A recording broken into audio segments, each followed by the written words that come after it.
I've been on a mission.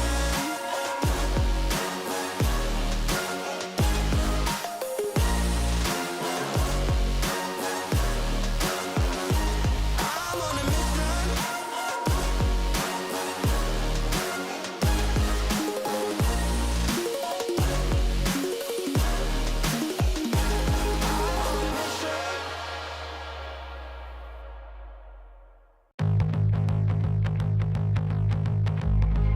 No, the dead don't die. I can feel them now. When I close my eyes, yeah, my chest gets loud. I can feel my breath. I can hear that sound. I won't take no less. Gonna burn this town. I've been so lost. Now I've been found. Held me up, never let it fall. Had me roar like an animal. Back to the bone. Watch out, cause I'm in my zone. I don't care what you think you got. It's not fair what you think you thought. That's how it goes. Watch out, cause I'm in my zone. When the sun goes down and they all come out, I'ma stand my ground. I'ma scream and shout.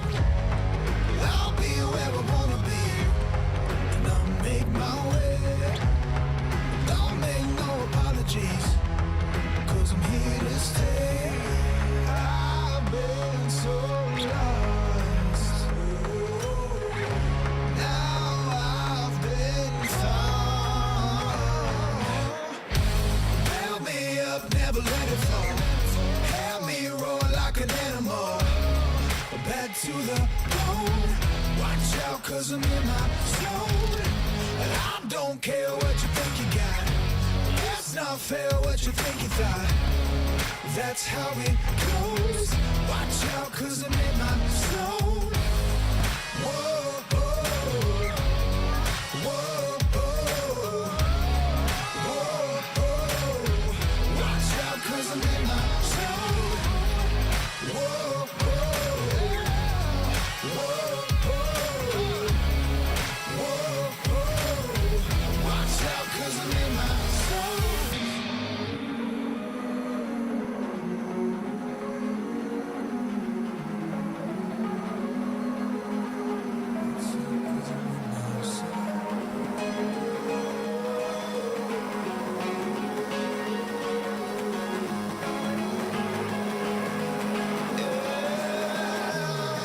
Held me up, never let it fall. Had me roar like an animal. Back to the bone. Watch out, cause I'm in my zone. I don't care what you think you got. It's not fair what you think you thought. That's how it goes. Watch out, cause I'm in my zone. Whoa, whoa, whoa, whoa. Watch out, cause I'm in my zone. Whoa,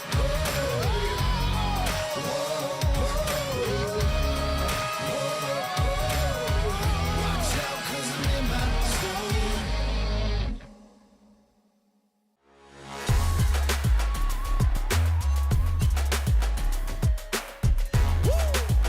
Alright, it's crazy, yeah. Y'all know what time it is. It's not a test. Watch how we flex, kicking real fresh, cause we are the best. Let's go. Yeah, we climb the highest, keep it the realest. Tall like a giant, cause you know that we're the biggest. Let's go. Yes, let's go. Alright.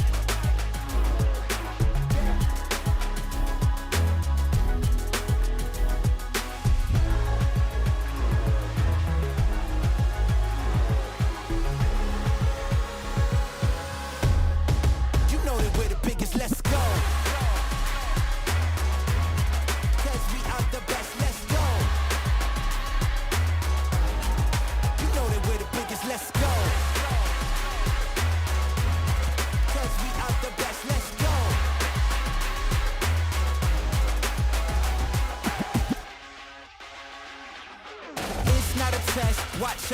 flex when you kick it this fresh. Can't help but be the best. Let's go. This is not a test. Gotta impress. Who cares about who's next when you know that you the best? Let's work.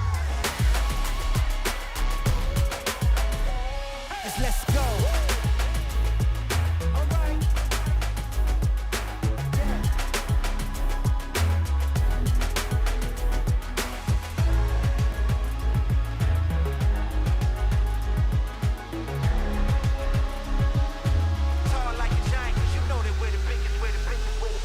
You know that we're the biggest, let's go. Cause we are the best, let's go. You know that we're the biggest, let's go. Cause we are the best, let's go. You know that we're the biggest, let's go. Cause we are the best, let's go. You know that we're the biggest, let's go.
maximum pressure.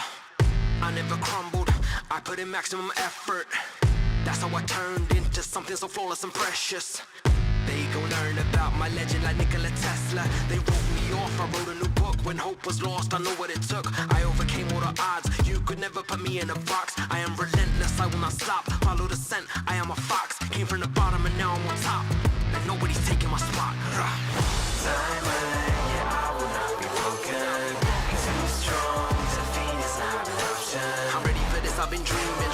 This will give everything meaning. I've been counting it down. Bring it here and now. Pressures, yeah, I was born to take it. Treasure, I'm fortunate to make it. I'm ready for this, I've been dreaming. This will give everything meaning. I'll do whatever it takes. This diamond is never gonna break. Yeah, unbreakable, this is a bond. You witness the legend is born. I have created a storm. Yeah, I light it up when I perform. Shining bright in every place that I win. Leave a legacy, believe it's perfect timing. Look up at the sky, the stars are aligning. They tried and they failed, but no, you ain't ever gonna break this diamond. We ain't never gonna break this. No, you ain't never gonna break this diamond. No, you ain't never gonna. No, you ain't never gonna break this. No, you ain't never gonna break this. Tried and they failed and they tried and they failed. No, you ain't never gonna break this diamond. Yeah, they tried and they failed and they tried and they failed, but no, you ain't never gonna break this greatness. Diamond, yeah, I will not be broken. Too strong, defeat is not an option. I'm ready for this, I've been dreaming. This will give everything meaning. I've been counting it down. Bring it here and now. Pressures, yeah, I was born to take it. Treasure, I'm fortunate to make it. I'm ready for this, I've been dreaming. This will give everything meaning. I'll do whatever it takes. This diamond is never gonna break. You cannot break me down. I refuse. You ain't never gonna break this diamond. Diamond, yeah, I will not be broken. Too strong, defeat is not an option.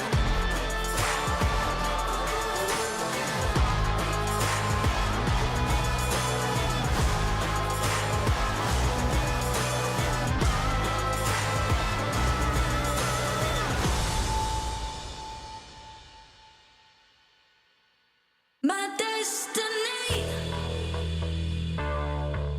my destiny. Don't get me started.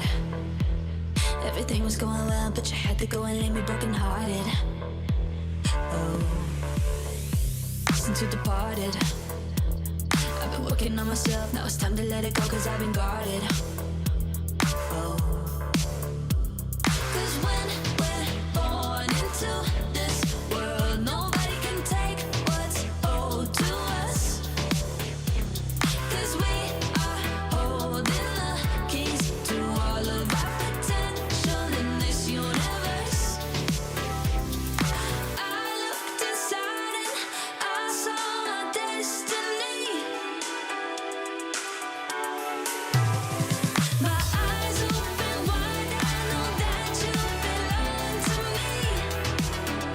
Oh, oh, I looked inside and I saw my destiny.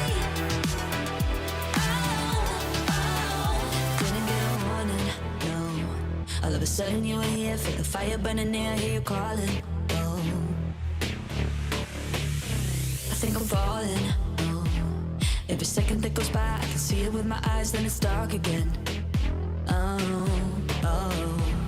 'Cause when we're born into this world, nobody can take what's owed to us. 'Cause we are holding the keys to all of our potential in this universe. I looked inside and I saw my destiny. Oh, oh, my eyes open wide. I know you belong to